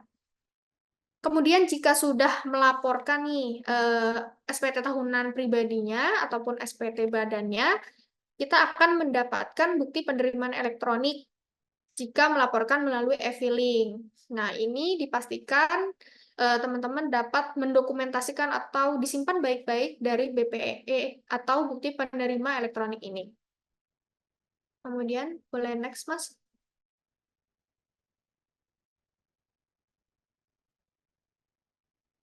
Oke, analisis pajak freelancer. Jadi freelancer atau pekerja bebas ini kan adalah individu yang bekerja secara mandiri ya, tanpa terikat kontrak kerja jangka panjang antar satu perusahaan. Di Indonesia juga pajak dikenakan ke freelancer itu diatur oleh Undang-Undang PPH. Kemudian freelancer juga memiliki kewajiban yang sama seperti wajib pajak lainnya untuk membayar pajak. Dengan pengelolaan pajak bagi freelancer ini menjadi tantangan juga kan ya, karena sifat pekerjaan yang fleksibel dan penghasilan yang tidak tetap. Kemudian seperti yang sudah dijelaskan sebelumnya, freelancer itu dapat memilih antara dua skema, apakah dia mau menggunakan perhitungan PPh final ataupun non-final. Terus juga disesuaikan dari penghasilan maupun pengeluaran yang dimiliki. Mana sih yang lebih cocok digunakan skemanya? Nah, di sini ada salah satu contoh studi kasus freelancer, penghasilan dan pengeluarannya itu bersifat fluktuatif. Di sini Sari adalah penulis konten freelance dengan lamanya bekerja 3 tahun, kemudian penghasilan dan pengeluarannya itu fluktuatif atau tidak tetap. Dengan penghasilan tahunan rata-rata sebesar 600 juta dan pengeluaran operasional tahunannya itu 150 juta. Pada beberapa bulan penghasilannya itu mencapai 100 juta, sementara di bulan lainnya itu mungkin hanya 20 juta. Kemudian bisa next, Mas.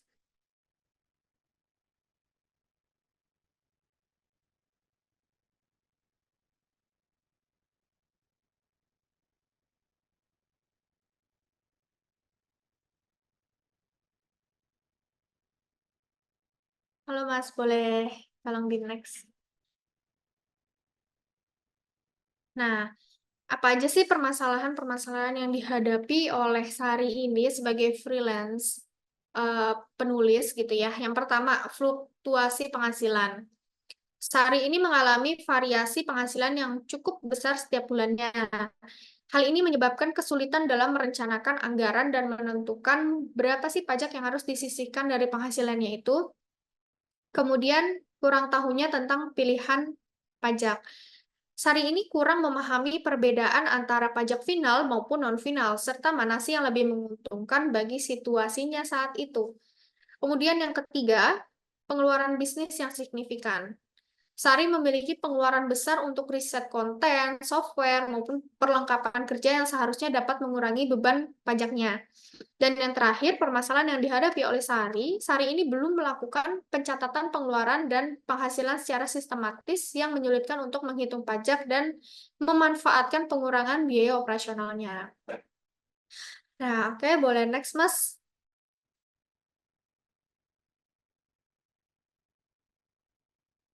Jadi, untuk analisis dan solusi yang diterapkan yang baik untuk Sari, itu Sari berkonsultasi dengan seorang konsultan pajak yang menjelaskan adanya perbedaan antara pajak final dan non-final. Nah, berdasarkan penghasilan bruto 600 juta dan biaya operasional 150 juta, konsultan menyarankan dengan dua skema.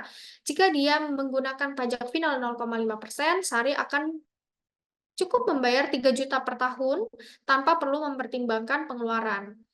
Nah, jika Sari menggunakan pajak non-final atau progresif, penghasilan bersih dari Sari itu kan 450 juta setelah pendapatan dikurangi dengan biaya operasionalnya. Kemudian dengan tarif progresif, pajak yang dikenakan akan berkisar antara 5 sampai 25% tergantung dari penghasilan bersihnya per tahunnya. Jadi, keputusan yang Sari ambil dari studi kasus ini, Sari memilih pajak non-final karena dia memiliki pengeluaran yang cukup besar. Ini memungkinkan dia untuk mengklaim pengurangan pengeluaran sehingga penghasilan kena pajaknya lebih rendah. Oke, boleh next, Mas.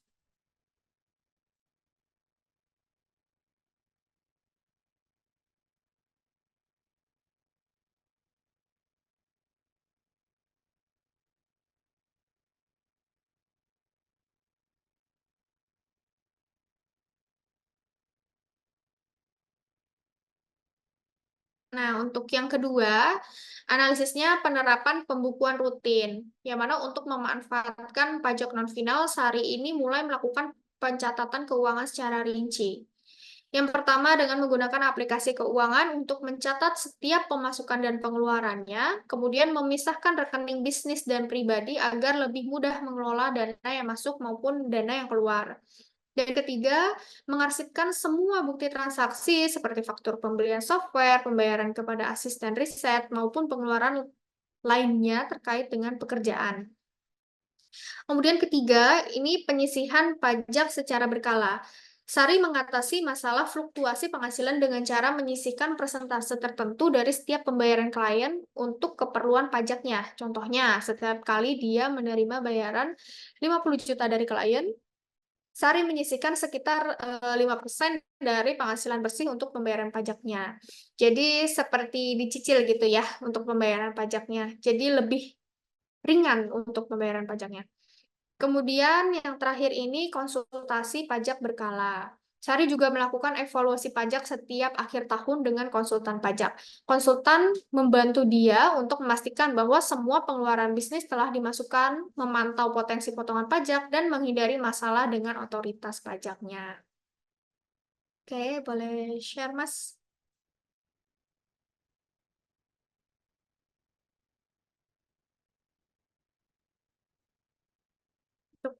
Ya. Nah, hasil dari solusi yang diterapkannya yaitu ada 4, yang mana pembayaran pajak yang lebih rendah ini dengan menggunakan skema pajak non-final, Sari bisa mengurangi penghasilan kena pajaknya dari 600 juta menjadi 450 juta, sehingga beban pajaknya menjadi lebih ringan. Kemudian kedua, pengelolaan arus kas yang lebih baik. Nah, dengan pencatatan keuangan yang lebih baik dan menyisihkan pajak secara berkala, Sari juga bisa merencanakan arus kasnya dengan lebih baik. Meskipun pendapatannya itu berfluktuasi ya setiap bulan. Jadi tidak menentu apakah di bulan awal semester dia tinggi ataupun rendah. Kemudian yang ketiga, kepatuhan pajak yang terjaga. Jadi Sari sekarang ini membayar pajaknya tepat waktu dan memiliki dokumentasi yang lengkap yang melindunginya dari potensi denda ataupun sanksi akibat ketidakpatuhan pajak ini. Kemudian yang terakhir, kesiapan untuk menghadapi kenaikan penghasilan.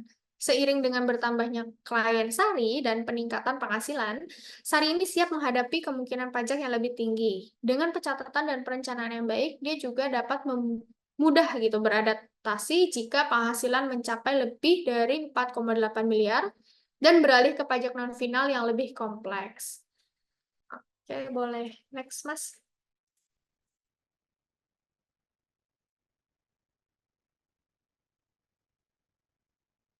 Nah, jadi kesimpulan dari analisis studi kasus hari ini yaitu ada 3 hal. Yang pertama, pemilihan skema pajak yang tepat. Ini dapat membantu freelancer, pekerja bebas, influencer, itu mengurangi beban pajak, terutama bagi mereka yang memiliki pengeluaran bisnis yang signifikan.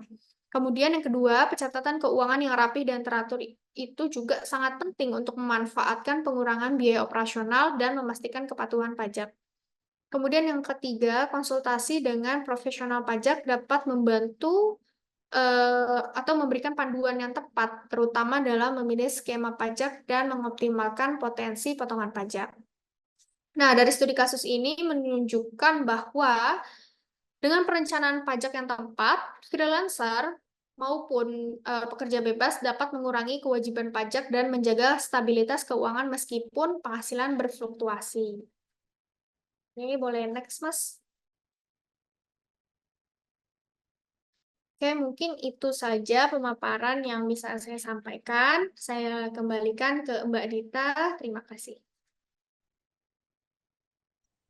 Baik, terima kasih banyak Mas Gofur dan Mbak Diva atas pemaparan materinya.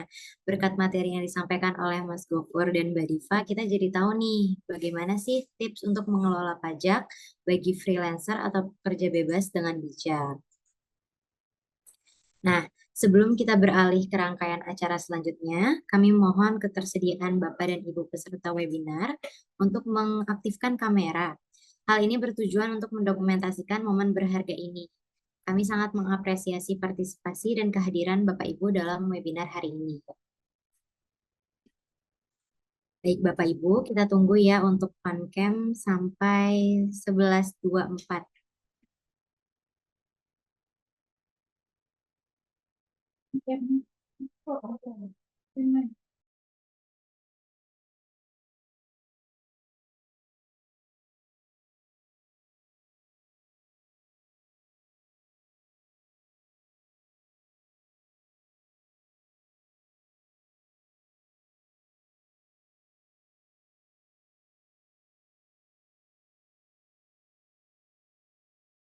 Baik, akan didokumentasikan ya. 3, 2, 1.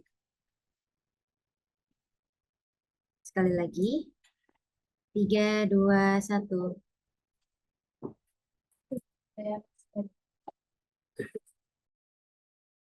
Baik, terima kasih Bapak dan Ibu. Selanjutnya, kita akan beralih ke sesi kuis nih, Bapak Ibu. Bagi Bapak Ibu yang ingin mengikuti kuis ini, izinkan saya untuk menjelaskan rules-nya terlebih dahulu ya. Jadi nanti ketika saya sudah selesai menghitung mundur, Bapak dan Ibu dipersilakan untuk mengaktifkan fitur Raizen-nya. Nanti kami akan memilih peserta tercepat yang mengaktifkan fitur Raizen-nya. Nah, nanti peserta tercepat tersebut akan kami persilahkan untuk menjawab pertanyaan yang akan kami tampilkan nanti. Dan sebelumnya mohon maaf bagi Bapak Ibu yang sudah mengaktifkan fitur Raizen-nya terlebih dahulu sebelum saya selesai hitung mundur, maka akan kami diskualifikasi ya. Baik, saya akan mulai kuisnya sekarang. Saya hitung mundur dari 3, 2, 1.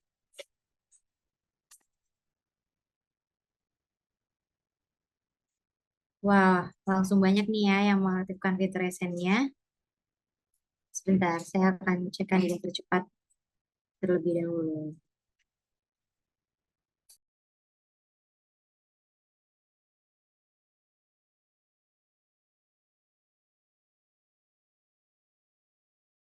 Baik, yang pertama ini Bapak Miftahul Hairi yang menjadi kandidat tercepat pada kuis pertama ini. Dimohon kesediaannya Bapak untuk on cam sekarang dan on mic nantinya untuk menjawab pertanyaan ya Pak. Baik, Bu. Ya, terima kasih Pak. Sebelumnya mungkin saya akan bacakan terlebih dahulu untuk pertanyaan kuisnya. Nah, pertanyaan kuis yang pertama adalah jenis pajak apa yang umumnya dikenakan pada penghasilan orang pribadi pekerja bebas? A. Hanya PPh pasal 21. B. Dapat dikenakan PPh pasal 21, 23, dan final UMKM. C.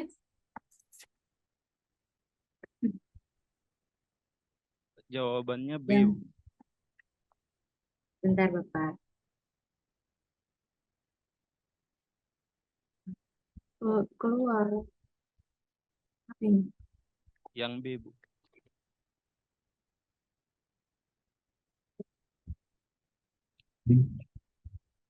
Yang C hanya PP UMKM, lalu B, yang B. D tidak dikenakan pajak. Apa jawabannya Dapat, Bapak? dapat dikenakan PPh pasal 21, 23 maupun final UMKM, Bu. Oke, baik. Ini sudah yakin ya, Pak? Yakin, Bu. Oke, baik. Jawabannya tepat, Pak. Selamat untuk Pak Miftahul Hairi karena jawabannya benar.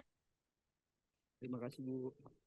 Ya, untuk mengklaim hadiahnya, Bapak dimohon untuk menghubungi kami.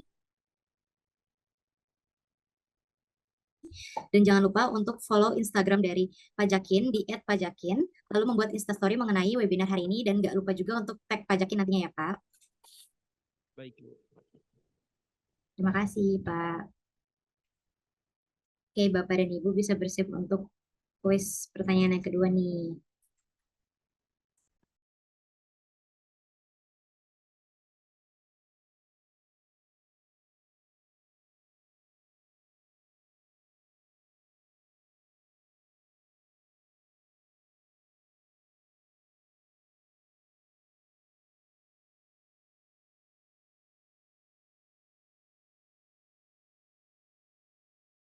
Oke, baik.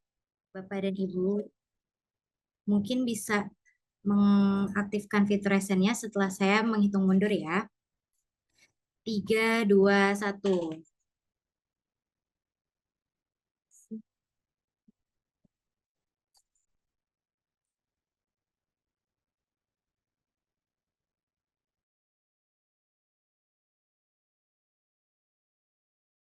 Baik, yang tercepat untuk pertanyaan kuis kedua ini adalah Pak Totok. Pak Totok mungkin bisa on mic nantinya ya untuk jawab pertanyaan Iya, yang siap. kedua. Jadi, Jadi, pertanyaan kuis yang kedua ini, apa yang dimaksud dengan mengoptimalkan pengeluaran yang bisa dikurangkan dalam konteks perpajakan freelancer? Yang A, mengurangi jumlah pendapatan yang dilaporkan. Yang B, mengklaim pengeluaran yang berhubungan langsung dengan pekerjaan sebagai pengurang penghasilan kena pajak. Yang C, menunda pembayaran pajak. Dan yang D, meminjam uang untuk membayar pajak. Bu, mengklaim pengeluaran yang berhubungan langsung dengan pekerjaan sebagai pengurangan penghasilan kena pajak. Oke, baik. Udah yakin ya, Pak, sama Ya. jawabannya? Yakin? Oke, tepat sekali. Jawaban dari Pak Totok adalah B. Dan jawabannya memang B ya, Pak. Ya, Bu. Jadi, untuk mengklaim hadiahnya, Bapak jangan lupa untuk menghubungi kami melalui DM Instagram.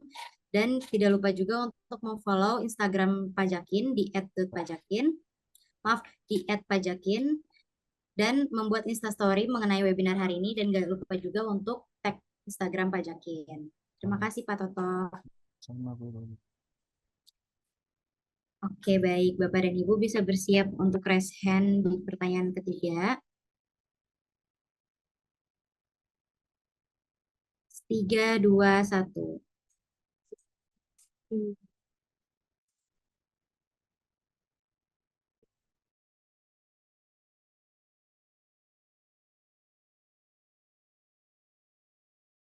Baik, ini yang pertama nih kayaknya Pak Erkiswanto. Mungkin bisa on cam Bapak?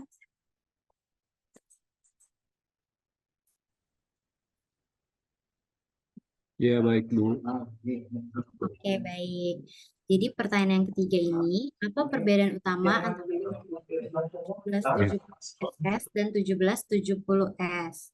Yang A, batas waktu, B, besar penghasilan, C, jenis pekerjaan, dan yang D, jumlah sumber penghasilan. Yang mana nih yang Pak?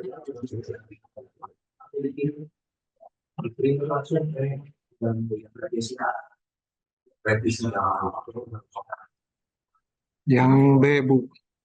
Yang B, Ya, yang di besaran penghasilan ya Pak? ya, Sudah yakin Pak? ya. Oke, baik saya kunci jawabannya.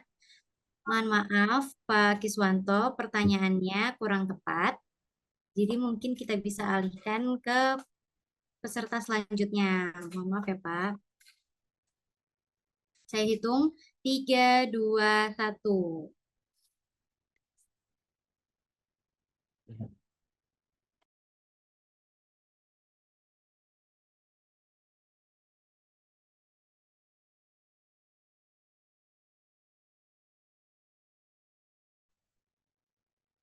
Oke, baik. Nih kayaknya yang pertama Pak Raihan Bishiri. Halo Bapak Raihan, mungkin bisa on cam? Baik. Iya Pak. Pertanyaannya, apa perbedaan utama antara formulir 1770SS dan 1770S?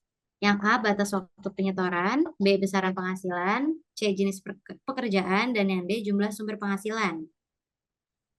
Jawabannya yang D. Yang D. Iya. Oke, baik. Saya kunci ya, Pak. Ya. Sekali, Pak Raihan, jawabannya D, yaitu jumlah sumber penghasilan. Untuk mengklaim hadiahnya, jangan lupa Bapak untuk menghubungi kami melalui DM Instagram dan follow Instagram juga di @pajakin dan jangan lupa untuk membuat Instastory hari ini, webinar hari ini dan tag Pajakin juga di Instastory tersebut. Terima kasih Pak.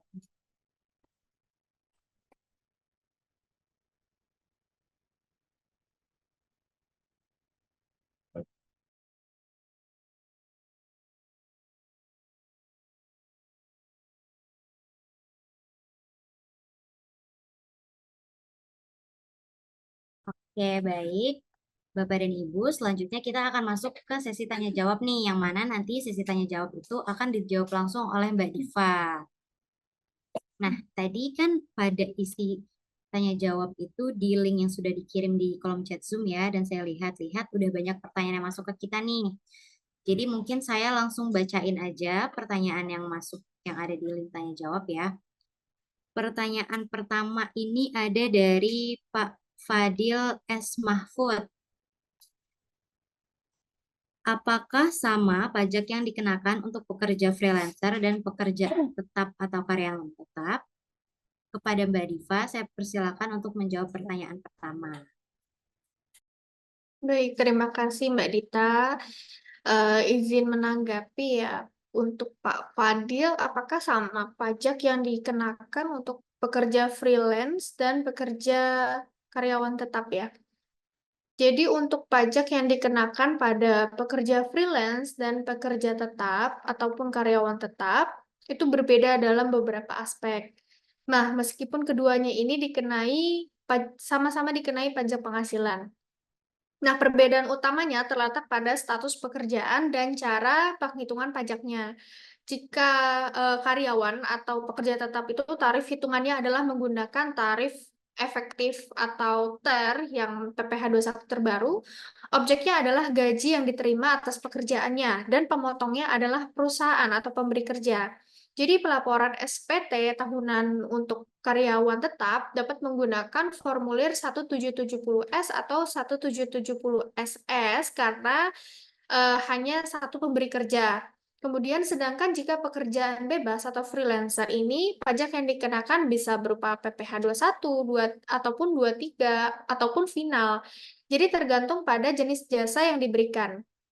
Nah, jika terkait dengan jasa perorangan, maka dikenakan PPh 21. Jika terkait dengan pekerjaan profesional, maka PPh 23 yang mana tarifnya ini sebesar 2%. Kemudian atas PPh yang dipotong oleh pemberi kerja freelance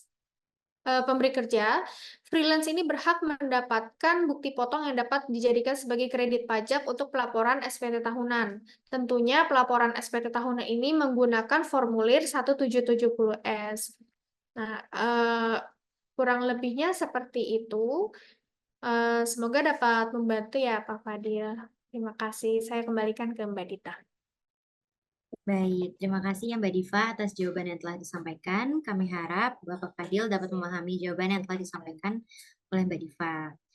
Nah, baik langsung aja ke pertanyaan selanjutnya dari Bu Nur Rohmawati. Yang pertama, bagaimana jika freelance tidak bersedia memberikan NPWP atau NIK-nya? Sedangkan kami sebagai badan usaha memerlukan NPWP atau NIK tersebut untuk pembuktian bukti potong. Jika kita tidak membuat bukti potong atas penghasilan freelance tersebut, apakah beban upah freelance tetap menjadi deductible expense? Dan yang kedua, jika dalam 1 bulan terdapat 2 kali transaksi dengan freelance yang sama, bukti potong atas 2 transaksi tersebut harus dijadikan 1, dipisahkan atau bebas ya Mbak. Terima kasih.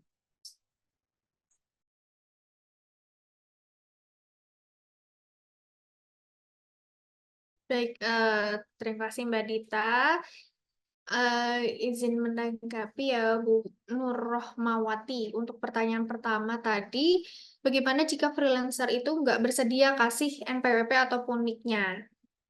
Alangkah baiknya untuk lawan transaksi tersebut itu untuk diminta untuk memberikan NPWP atau NIK-nya agar dapat memberikan bukti potong. Karena jika pihak tersebut tidak bersedia untuk memberikan NPWP ataupun NIK-nya, maka upah untuk freelance terkait tidak bisa dibiayakan dalam fiskal dan menjadi kerugian untuk perusahaan karena mempengaruhi dari jumlah pajak yang terhutang. Karena kenaikan laba pajak yang disebabkan beban itu berkurang. Hal ini dikategorikan non-deductible expense. Kemudian untuk pertanyaan kedua ya, jika dalam 1 bulan terdapat 2 transaksi dengan freelance yang sama. Jadi pembuatan bukti potong itu disesuaikan aja sama invoice yang telah dibuat oleh perusahaan. Jadi jika invoice tersebut untuk atas 2 transaksi, yang terpisah, maka pembuatan bukti potongnya juga dipisah. Tapi jika pembuatan invoice-nya itu dijadi satu atas beberapa transaksi ataupun beberapa jasa, maka dibuatkannya itu bukti potongnya hanya satu. Kurang lebihnya seperti itu. Semoga dapat membantu ya, Bu Nur Rohmawati. Terima kasih. Saya kembalikan ke Mbak Dita. Baik, terima kasih Mbak Diva atas jawabannya. Kami harap Bu Nur dapat memahami jawaban yang telah disampaikan oleh Mbak Diva nih. Nah, langsung ke pertanyaan selanjutnya. Ini ada pertanyaan dari Ibu Ratna Yunari. Apakah saya harus membayar pajak lagi kalau saya punya usaha lagi karena saya seorang PNS? Bagaimana ya Mbak Diva? Baik, terima kasih Mbak Dita. Jadi, jika Ibu Ratna sebagai PNS memiliki usaha, Ibu tetap harus atau diharuskan membayar pajak untuk penghasilan dari usaha yang terima tersebut. Nah, pajak yang perlu dibayar bisa berupa pajak penghasilan ataupun PPh dari penghasilan usaha dan pajak lainnya yang relevan, tergantung dari jenis usaha yang Ibu jalankan ya, Bu. Kurang lebihnya seperti itu. Semoga membantu ya, Bu Ratna. Saya kembalikan ke Mbak Dita. Terima kasih. Baik, terima kasih Mbak Diva atas jawaban yang disampaikan. Kami harap Bu Ratna juga dapat memahami jawaban yang telah diberikan oleh Mbak Diva. Ke pertanyaan terakhir nih, dari Bu Alvindra Sutra. Bagaimana mekanisme di dalam melakukan pemungutan pajak atas freelancer? Apakah profesi YouTuber dan selebgram termasuk ke dalam kategori ini? Terima kasih. Baik, untuk Pak Alvindra, jadi jika penghasilan yang dihasilkan dalam 1 tahun itu di bawah 4,8 miliar, maka wajib pajak bisa menggunakan pencatatan dengan NPPN atau dikalikan langsung 50%. Nah, jika lebih dari 4,8, maka wajib pajak wajib melakukan pembukuan dan PPh terutang yang dihitung dengan menggunakan tarif progresif pasal 17. Nah, jadi untuk profesi YouTuber, selebgram, ataupun yang berhubungan dengan entertain itu masuk dalam kategori freelance atau pekerja bebas. Atau biasa kita kenal seperti influencer kali ya. Jadi kurang lebih seperti itu. Semoga dapat membantu ya Pak Alvindra. Kemudian saya kembalikan ke Mbak Dita. Terima kasih. Baik, Mbak Diva, terima kasih atas jawaban-jawabannya. Semoga Pak Alvindra juga memahami apa yang sudah disampaikan oleh Mbak Diva. Dan demikianlah pertanyaan yang menjadi pertanyaan terakhir yang saya bacakan. Semoga dapat membantu Bapak dan Ibu sekalian. Dan mohon maaf juga kami tidak dapat menjawab semua pertanyaan yang masuk. Untuk pertanyaan yang belum sempat kami jawab, Bapak dan Ibu dapat mengecek sosial media kami melalui Instagram di @pajakin, karena nanti pertanyaan tersebut akan kami jawab melalui sosial media kami. Selanjutnya, izinkan saya untuk memperkenalkan platform media sosial yang dimiliki oleh Pajakin. Yang pertama itu ada Instagram, yaitu @pajakin, yang mana di Instagram ini kita menampilkan konten-konten perpajakan terbaru, serta informasi webinar terkait edukasi perpajakan. Nah, ini Instagram kita di @pajakin. Dan selain Instagram, kami juga ada sosial media lainnya seperti YouTube Official Pajakin. Nah, di sini itu biasanya kita akan upload video rekaman webinar kami, termasuk webinar hari ini nanti akan kita upload rekamannya pada YouTube Official Pajakin. Selanjutnya, kami juga ada YouTube Lapak Pajak, yang mana dulu nama channel ini itu di deskripsi, namun sekarang sudah berubah menjadi Lapak Pajak. Di sini terdapat banyak podcast-podcast seputar perpajakan yang menarik. Jadi jangan lupa untuk subscribe, comment, like, dan tonton ya Bapak Ibu. Lalu selanjutnya juga ada TikTok yang berisikan video-video menarik. Dan yang terakhir ada juga website atau blog artikel pajak di Pajakin yang berisikan berita-berita perpajakan terbaru. Nah, Bapak dan Ibu dipersilakan untuk memfollow atau subscribe semua platform sosial media dari Pajakin untuk mendapatkan update terbaru mengenai peraturan perpajakan dan info webinar dari Pajakin selanjutnya. Nah, kami ingatkan kembali kepada peserta webinar untuk mengisi link absensi dan link evaluasi yang sudah dibantu share oleh tim Pajakin di kolom chat Zoom sebagai syarat untuk mendapatkan e-certificate. Kami ingatkan juga untuk peserta yang belum bergabung pada grup WhatsApp webinar pada hari ini untuk silakan bergabung karena nantinya e-certificate akan dibagikan pada WhatsApp grup tersebut.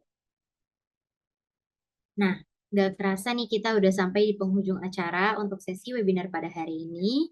Terima kasih banyak kami ucapkan atas waktu dan ketersediaannya Bapak Ibu sekalian karena telah mengikuti webinar Pajakin pada hari ini. Tak lupa juga kami ucapkan terima kasih banyak kepada CEO Pajakin, yaitu Mas Arif Rahman, serta narasumber kita pada hari ini, yaitu Mas Gofur dan Mbak Diva, yang telah berkenan menyampaikan ilmunya kepada kita semua. Semoga apa yang telah disampaikan bisa berguna bagi kita semua. Amin. Nah, jika Bapak dan Ibu ada yang sedang mengalami kesulitan dalam proses pemenuhan kewajiban perpajakannya, kami dari Pajakin ini memiliki tim konsultan pajak yang profesional yang bersedia membantu Bapak dan Ibu untuk mendapatkan solusi perpajakan terbaik dan yang akurat. Dan jangan lupa juga untuk Bapak dan Ibu bisa tetap menggunakan aplikasi Pajakin untuk mendapatkan solusi pajak dalam genggaman. Saya, Rahmadita Mutiararti, selaku Master of Ceremony, memohon maaf apabila terdapat salah kata dan hal-hal yang masih kurang berkenan. Sampai jumpa kembali di webinar edukasi perpajakan selanjutnya. Saya memohon izin untuk menutup webinar pada hari ini. Wassalamualaikum warahmatullahi wabarakatuh. Selamat siang semuanya. Sampai jumpa di webinar Pajakin selanjutnya.